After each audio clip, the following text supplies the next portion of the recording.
I was extremely moved by a family that I saw. Husband, wife, and the children all learning to read together. And the most excited guy was the father. And you could see that now he could make sense of what was there. And the light was in his eyes, you know. He was experiencing something that probably was the greatest thing that had ever happened to him in his whole life. And to see that was fantastic.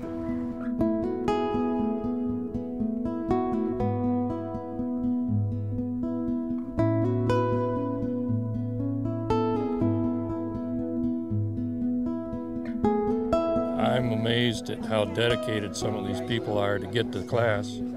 The one woman I talked to has walked, I don't know how many blocks uphill, carrying a 3-month-old baby just so she could be in the class. So that's some dedication. And she's made sure that she's going to teach her new daughter how to read when she's old enough too.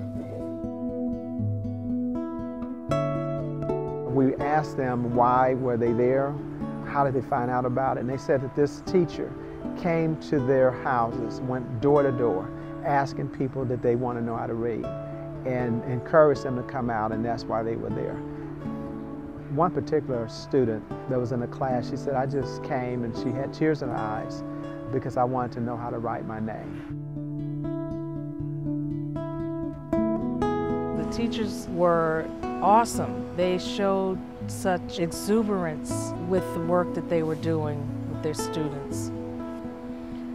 You could see it on their face that they were just really happy to be a part of helping their own community to learn how to read and write.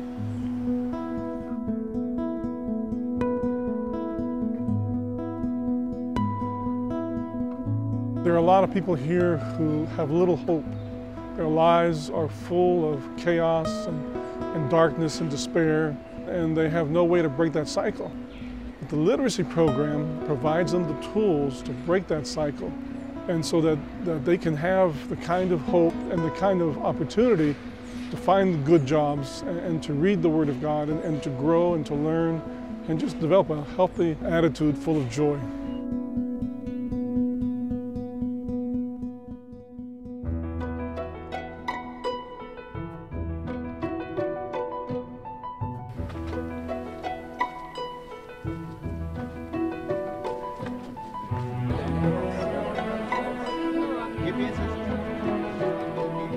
We are meeting in the yard of a home where the lady has invited people to come in, and then a lady teaches, and it's so much fun to watch her teach, and I'm right there saying the syllables with them. They want to be able to sign their name without being laughed at. They want to be able to read their Bibles to learn more about God. A lot of them have children that are going to school and can read and write, so they want to learn so that when the children say, help me with my homework, they can do that. There's just so many benefits and such self-esteem to be able to better yourself at their ages. All right, beautiful. Oh, keep doing great work. I'm looking at adult people who for the first time in their life can read. A lady showed me her name. I asked her to sign a paper for me because I wanted to see, and she very carefully wrote each letter. She signed her name. First time in her life this is possible. Oh wow, it's fun to be here. I saw great dedication. There are some places where they're teaching that you would not want to be at night. As we were having prayer with one of the groups, one of the things that they wanted to be prayed about was wisdom to help the people. They wanted to have safety as they go about doing their job, and they wanted to really make a mark on the people they deal with. They're doing a great job.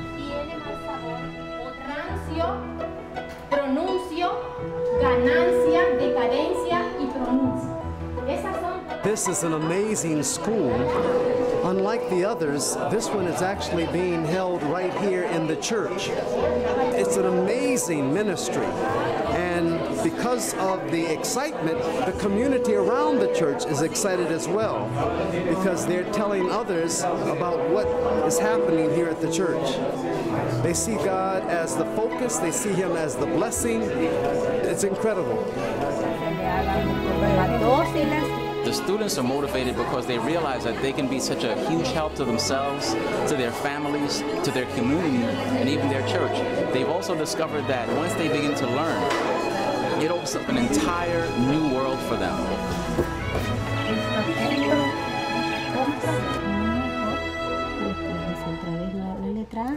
The most impressive thing to me about the learning circles is the fact that Hope for Humanity is giving people something that cannot be taken away from them, something that is permanent in their lives.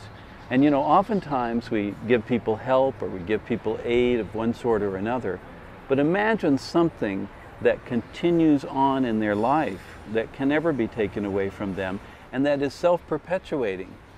In other words, they now then have the ability to teach someone else. In fact, I met an elderly grandmother who, in essence, is learning for the first time herself to read and write, and now her children and her grandchildren are participating in her learning. She told me how her grandson is now guiding her hand to help her form the letters as she learns to write. This cross-generational experience is something that only this kind of event can help a person experience in their life. And so Hope for Humanity is giving people something that can never be taken away.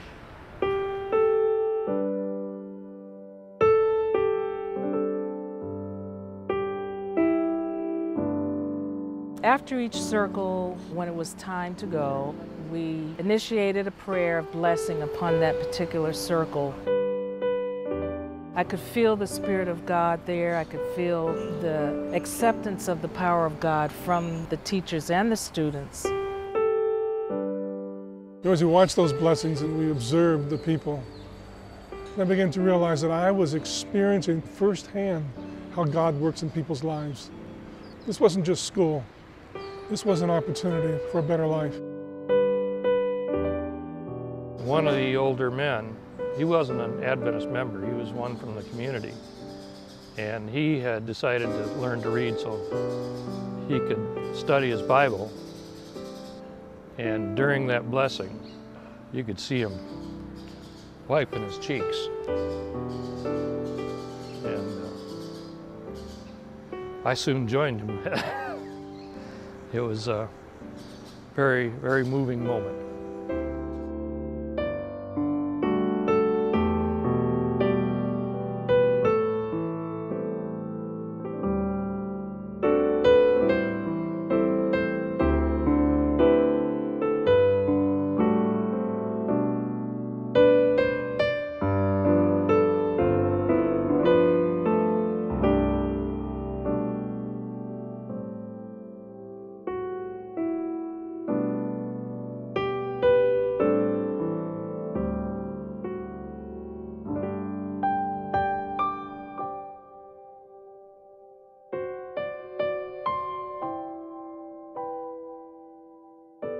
Jesus said, if you've done it unto the least of these, my brothers, you've done it unto me. And I believe that Hope for Humanity and the literacy circles do the work of Jesus in that the least of these are cared for and paid attention to. And something is provided them at a level of personal sacrifice and at a level of giving that is heroic.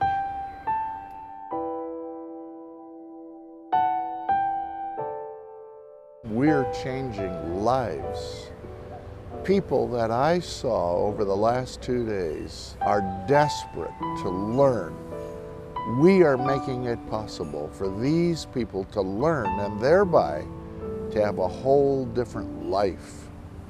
It's an embodiment of the incarnation of Christ, moving among people, lifting them from where they are, awakening in them a desire to know something more.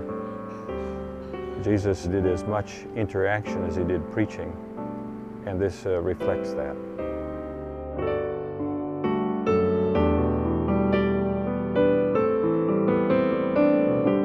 Ellen White talks about that there would be 100 baptisms where there is now only one if we would just practice disinterested benevolence. It's a joy to recognize that I am a part of something that is not just talking about making a change in people's lives. When you go see it, it is making a change in people's lives.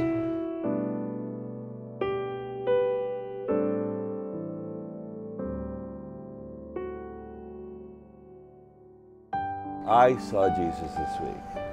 I saw it in the eyes of people. I saw it in the love that these teachers had, the joy of doing something that touches the heart in such a way that empowers a life to such an extent, and that prepares the soul for the reception of the Word, the life-changing Word. I don't know that you can do anything more fundamental to the gospel and to Christianity than this.